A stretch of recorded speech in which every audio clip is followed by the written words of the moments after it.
2020 will see the release of the next generation of gaming consoles with insane computing power that will rival even the most high-end gaming PCs. These updates to console technology are going to enable some unreal gaming experiences with the release of the PS5 and Xbox Series X. But an important thing to note is that in order to actually unlock some of the next-gen gaming features of these consoles, you'll need a TV with compatible specs. Most TVs up until this point in time don't include the technology that's required. Today we're going to talk about what in my opinion is the ultimate TV to use with the PS5 and Xbox Series X. And throughout this video I'm going to explain to you why.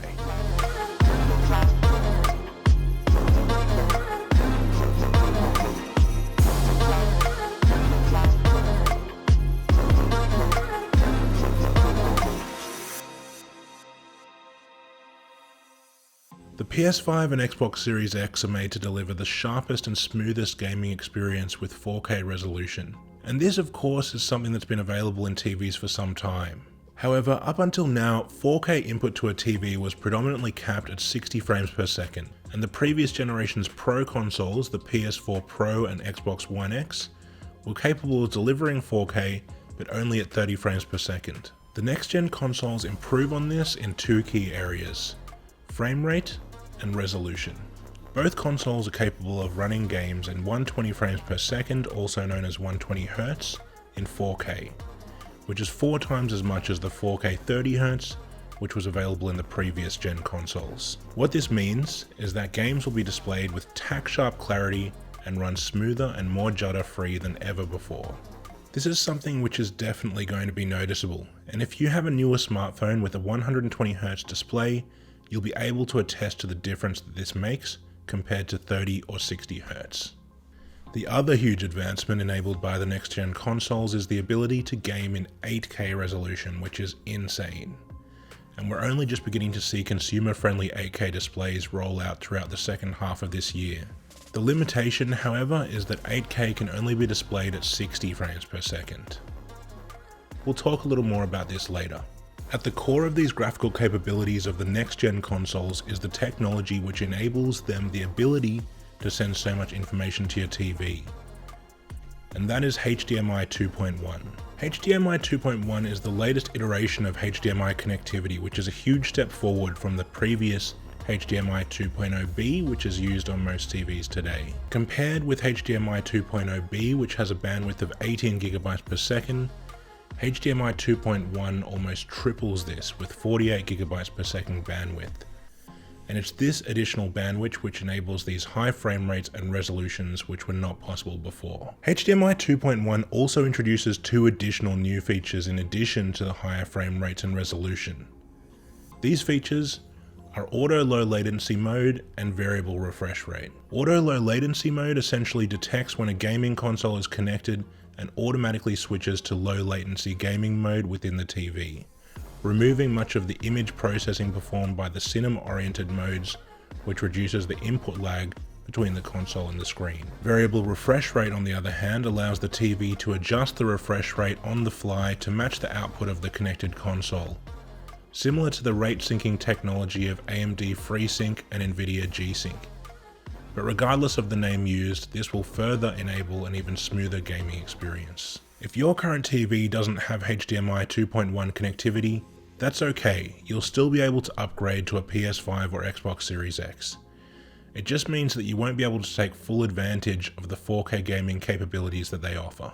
Now, I'd like to introduce you to the star of the show, the stunning LG Nano91, LG's top-of-the-line LCD TV in 2020. This TV also goes by the model name Nano90 depending on your region. I have the 75-inch variation of the Nano91, however it's also available in a variety of other sizes to suit your specific needs. When it comes to design, LG have done a great job of keeping the TV minimalistic and clean. It'll easily suit the aesthetic of any space. The panel sits on a crescent-shaped stand, which means that smaller TV cabinets can be used if you choose. The stand conveniently has cable management built into it to keep the cables neat and hidden. The Nano90 on the other hand has 2 feet on either side of the TV instead. And it's the stand which is the only differentiating factor between the Nano90 and 91. The only visible branding is found on the lower right hand corner of the TV's bezel, which is hardly even noticeable unless you're up close. There's only one physical button found beneath the center of the screen which controls some basic functionality, but I doubt anyone would use this frequently. Like many of its predecessors, the Nano91 comes with the LG Magic Remote for navigation of the LG SmartOS user interface. Having been a user of this remote and interface for some time in this and previous models, I'm a huge fan and find it easy and intuitive to navigate and use. You'll also find almost all of the popular smart TV apps available within WebOS, again with optimized Magic Remote input. At under 2 inches in thickness, the Nano91 is quite typical when it comes to LCD panels. However, the design will allow it to fit snug against the wall if mounted. On the rear of the TV, a smooth plastic panel extends across its body, and the inputs are conveniently accessible from the lower right hand side, facing out to the side for easy mounting. Here we can see 2 HDMI 2.0B ports, the important new HDMI 2.1 ports, one of which supports eARC for data pass-through, and 2 USB 2.0 ports. There's also an additional USB port on the group of connections below, along with Ethernet, optical audio out, and antenna connections. Along with the variety of physical inputs, the Nano91 has a variety of smart wireless connectivity options, including Miracast and Apple AirPlay for streaming, as well as a smartphone remote app. It's quick and easy to wirelessly cast my laptop screen to the TV to share photos, videos, or web content. This TV has 40-watt speakers built in, which support virtual surround sound using Dolby Atmos, which produce a decent and relatively full sound. In my case, I've connected an LG SN11RG 7.1.4 soundbar via the eARC port to improve the immersion. This is a really nice soundbar. I'll put up a separate video on this later. Now let's take a look at the all-important display. The Nano91 features a 4K IPS panel which supports 120Hz motion rate, which will be excellent for gaming, especially combined with the fact that it also supports the new HDMI 2.1 features, as well as AMD FreeSync. High dynamic range or HDR content is supported via Dolby Vision, HDR10, and HLG, and is presented reasonably well with a peak brightness of around 300 nits. The panel also has full array local dimming, which means that multiple LEDs which sit behind the display will constantly adjust their brightness higher and lower to help improve the contrast between bright and dark areas of the screen. I've found the local dimming to work exceptionally well. Even when viewing in a dark room, the contrast is excellent, with some areas of the screen displaying bright colors whilst other areas showing deep blacks. The fact that this TV doesn't support 8K is not a concern for me, given the distance that I'll be viewing the TV from.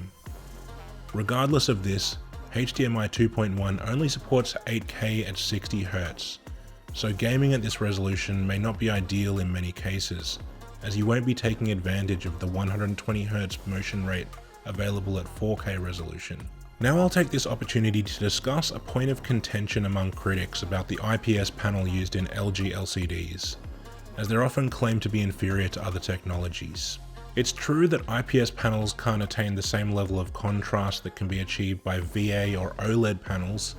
However, the Nano91 has strengths which allow it to shine. The viewing angle is much better than what can be achieved with a VA panel, which is important if it's going to be in a large room with multiple people watching. In addition to this, IPS panels are known to better portray color than their VA counterparts, and this is absolutely true in the case of the Nano91.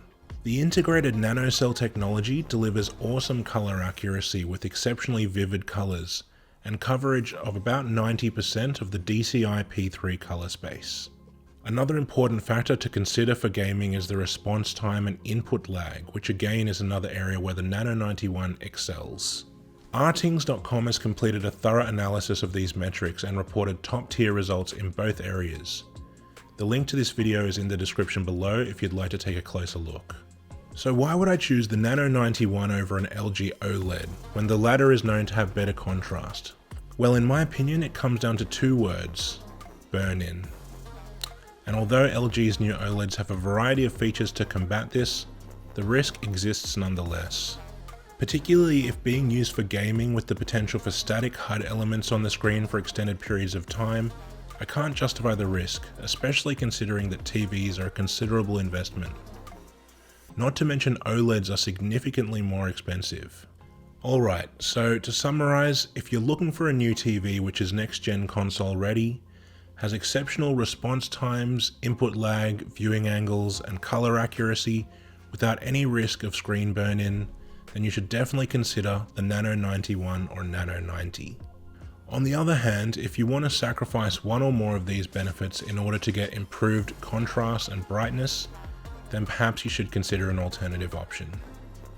Let me know in the comments below what TV you'll be using with your next-gen console and why you chose it. If you enjoyed this review, please leave a thumbs up. And if you'd like to see more of these types of videos, hit subscribe and the bell icon below. Until then, thanks for watching and I'll catch you at the next one.